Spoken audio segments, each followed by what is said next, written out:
একটা পাতিলে পানি নিয়ে পানিটাকে চুলার উপরে রেখে চুলাটাকে যদি জ্বালিয়ে দেওয়া হয় তবে কিছুক্ষণ পরে পানি ফুটতে থাকবে এবং পানি থেকে বাষ্প উঠতে শুরু করবে। এখন আমি যদি বলি যে পানিটা ভালো না, পানিটাকে বলেছি স্থির হয়ে থাকতে, সে টকবক করে ফুটছে, তার বাষ্প বের হচ্ছে, তার মধ্যে একটা এলোমেলো অবস্থা, লাফালাফি করছে অণুপরমাণুগুলো। আসলে এই যে পানিকে আমি দোষারোপ করলাম, এটাকে আসলে কি পানির দোষ অথবা ওই পাতিলের দোষ? আমি তো নিচে আগুন জ্বেলে দিয়েছি, তো আগুন জ্বেলে দিলে পানি তো ছটফট করবেই। তো পানিকে যদি আমি স্থির করতে চাই তো প্রথমে নিচের আগুনটাকে নেভাতে হবে অথবা বন্ধ করতে হবে। আমি নিচে আগুন জ্বেলে উপরে একটা স্থির অবস্থা আশা করতে পারি না। আমি নিচে আগুন জ্বেলে পানিকে ঠান্ডা আশা করতে পারি না। এটা একটা অসম্ভব আশা, নির্বোধের মতো আশা। আমাদের প্রবৃত্তিতে আমরা প্রায় আমরা বলি যে আমার এত রাগ কেন, আমার এত লোভ কেন, আমার হিংসা হচ্ছে কেন, আমার খারাপ লাগছে, রাগে মাথা ফেটে যাচ্ছে। আসলে কেন হচ্ছে? কারণ কোনো না কোনো ভাবে আমি নিজের মধ্যে আগুন জ্বেলে রেখেছি এবং আগুন জ্বেলে রাখার ফলে এই প্রবৃত্তিগুলো ছটফট করছে এবং তারা দেখা দিচ্ছে, তারা গরম হচ্ছে। আমি জ্ঞান দিয়েও তাকে বোঝাতে পারছি না। হয়তো আমার মনের একটা সাইড বলছে যে দিস ইজ নট রাইট, এটা করো না, কিন্তু আমার জ্ঞান পারছে না। আমি প্রবৃত্তির পক্ষ নিচ্ছি এবং প্রবৃত্তির পক্ষ নিয়ে আমি কাজটা করে ফেলছি। পরে আফসোস করছি কেন করলাম, কেন হলো, না করলেও তো পারতাম। আমি সব কিছু জানি যেটা করলে এরকম হয়, এটা করা ঠিক না, তারপরেও আমি করেছি। কিভাবে করলাম? কারণ আমার মধ্যে আমি এমন কিছু ইনস্টিগেটর রেখেছি যেটা ওই কুপ্রবৃত্তিকে শক্তি যোগায়, ওর পক্ষ নেয় এবং আমার জ্ঞান হেরে যায়, আমার জ্ঞান মন হেরে যায়, পারে না। কারণ জ্ঞান মনকে আমি শক্তিশালী করিনি, তাকে দুর্বল করে রেখেছি, তার পক্ষটা আমি নিতে পারবো না। তো এখন এরকম কয়েকটা ইনস্টিগেটরের মধ্যে প্রধান ইনস্টিগেটর হচ্ছে আমাদের জিহ্বা। জিহ্বাকে তোষণ করা, পোষণ করা, জিহ্বাকে আহ্লাদ দেওয়া। আমরা যত রকম খাবার খাই, অপ্রয়োজনীয় অনেক খাবার আমরা খাই, বিশেষ করে আমাদের শরীরকে উত্তেজিত করে, আমাদের ব্লাডকে, আমাদের বিভিন্ন সিস্টেমকে উত্তেজিত করে। এরকম খাবার আমরা হরহামেশা খেয়েই যাচ্ছি। এটা কোনো ধর্মের বিষয় না, এটা কোনো কাল্ট না, এটা ফিজিক্যাল রিয়েলিটি। আমরা যখন একটা খাসির মাংস খাই, গরুর মাংস খাই, শূকরের মাংস খাই, বা যে কোনো গরম কোনো খাবার খাই, তা তো আমার শরীরকে গরম করবেই। এবং শরীর যখন গরম হবে স্বাভাবিকভাবেই জ্ঞান লুপ্ত হবে। শরীরটাকে ঠান্ডা রাখার জন্য আমার ঠান্ডা খাবার দরকার ছিল, যে খাবারটা আমার শরীরকে গরম করবে না বা শরীরের মধ্যে ডিস্টার্ব করবে না, মেকানিজমটা ঠিক থাকবে। যেমন দুধ হতে পারে, শাকসবজি হতে পারে। কিন্তু আমি কি খাচ্ছি? আমি খাচ্ছি ফাস্টফুড, প্রচুর লবণ, প্রচুর চিনি, প্রচুর ফ্যাট।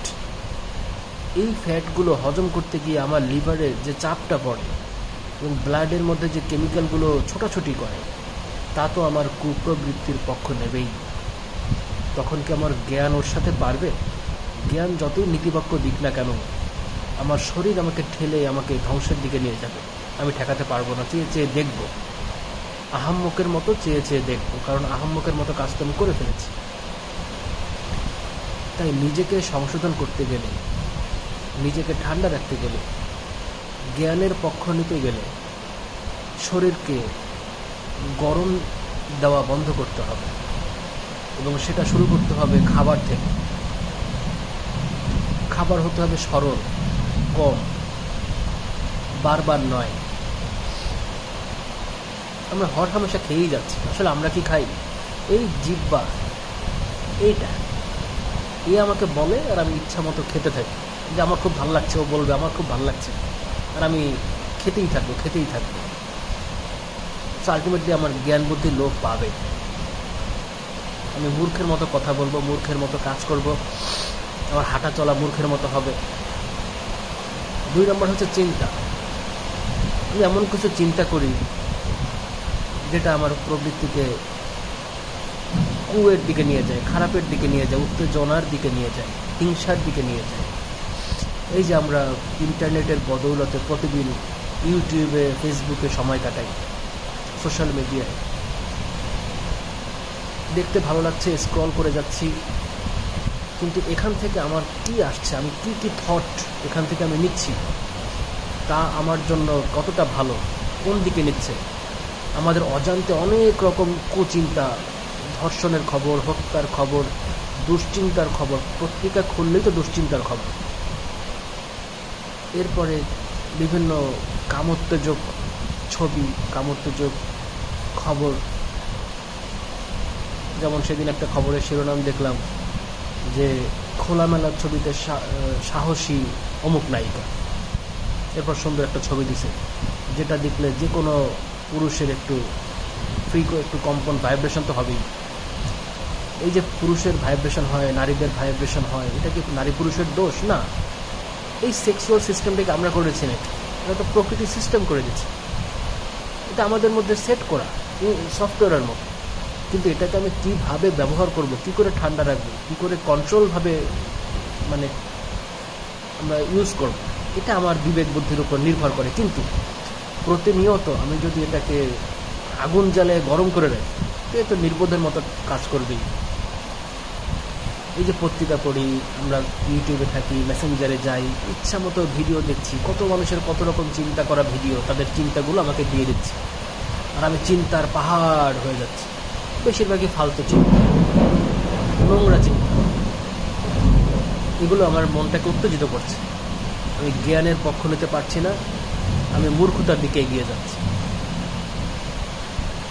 তাই আমাদেরকে নিজেদেরকে কী করে ঠান্ডা রাখা যায়, এই উপায়গুলো খুঁজে বের করতে হবে। সমাজে আমরা প্রায় উত্তেজিত হয়ে যাই, ঝগড়া বাঁধিয়ে ফেলি, মারামারি করে ফেলি, মানুষের সঙ্গে শত্রুতা হয়ে যায়। এক দরবেশ তার শিষ্যকে উপদেশ দিয়েছিল যে তুমি পকেটে সবসময় মিষ্টি রাখবা, মানে মিষ্টি খাবার, সেটা মিষ্টি কোনো একটা বয়মে রাখতে পারো। যে তোমাকে গালি দেবে, যে তোমাকে আঘাত করবে, শারীরিক অথবা মানসিক, তুমি তাকে একটা করে মিষ্টি দেবা। এটা আমাদের সমাজে অত্যন্ত অযৌক্তিক। আমাদের সমাজে কেউ আমাকে তাকাইছে, তাকে মেরে ফেলতে হবে, তাই না? এখন উনি কি আহাম্মকের মতো কথা বলছে? না, এটা খুব গভীর একটা সাইকোলজিক্যাল ব্যাপার, যে কেন আমি যে আমার সাথে খারাপ করছে তাকে মিষ্টি খাওয়াবো। এটা এক প্রকার বড় ত্যাগের শিক্ষা, যে আমি তো নেই, তুমি আমাকে বলেছো না মিষ্টি খাও, তুমি আমাকে আমার মধ্যে একটা বাজে রাসায়নিক বিক্রিয়া ঘটাতে চেয়েছিলে, কিন্তু আমি তা ঘটাতে দিচ্ছি না, আমি জিতে গেলাম, এই নাও তুমি মিষ্টি খাও। এই যে আমি জিতে গেছি নিজের সাথে নিজে, এই খুশিতে আমি তোমাকে মিষ্টি খাওয়াচ্ছি। তুমি রাগ করাতে চেয়েছিলে, আমি রাগ হইনি। তুমি আমাকে কামোত্তেজিত করে একটা বাজে কাজ করাতে চাইছিলে, আমাকে নিচে নামাতে চেয়েছিলে, আর তুমি পারোনি, আমি জিতে গেছি, এই নাও মিষ্টি খাও।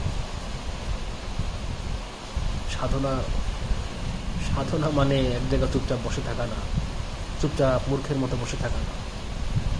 প্রত্যেকটা সেকেন্ডে, প্রত্যেকটা কোষে কোষে এর কাজ আছে।